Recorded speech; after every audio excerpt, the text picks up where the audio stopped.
অপূর্ণ প্রেম। এক ছোট্ট গ্রামে রুদ্র এবং রিমা নামে দুই তরুণ বাস করত।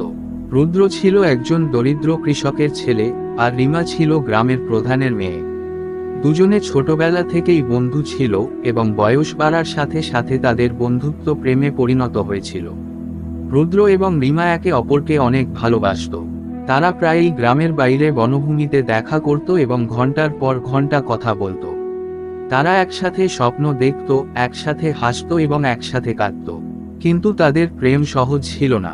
রিমার বাবা তাদের সম্পর্কের অনুমোদন করেননি। তিনি চেয়েছিলেন রিমা গ্রামের এক ধনী জমিদারের ছেলেকে বিয়ে করুক। রুদ্র এবং রিমা তাদের বাবার ইচ্ছার বিরুদ্ধে যেতে চায়নি। তারা তাদের প্রেম গোপন রাখার সিদ্ধান্ত নিয়েছিল। কয়েক বছর ধরে রুদ্র এবং রিমা গোপনে দেখা করত। তারা তাদের প্রেমকে জীবিত রাখার জন্য লড়াই করেছিল।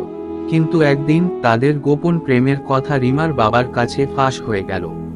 তিনি রুদ্রকে গ্রাম থেকে তাড়িয়ে দিলেন এবং রিমাকে তার ঘরে আটকে রাখলেন। রুদ্র রিমাকে ছাড়া থাকতে পারেনি। তিনি প্রতিদিন রাতে রিমার ঘরের বাইরে গান গাইত। এক রাতে রিমা তার ঘর থেকে পালিয়ে এসে রুদ্রের সাথে দেখা করল। তারা সিদ্ধান্ত নিয়েছিল যে তারা আর গোপনভাবে বেঁচে থাকতে পারবে না। তারা পালিয়ে যাওয়ার সিদ্ধান্ত নিয়েছিল। রুদ্র এবং রিমা গ্রাম ছেড়ে চলে গেল। তারা একটি নতুন জীবন শুরু করার জন্য একটি নতুন জায়গায় গেল।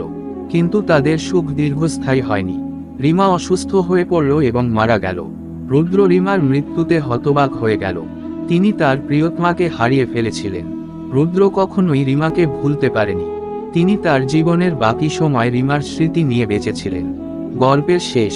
নৈতিকতা: প্রেম সব বাধা অতিক্রম করতে পারে।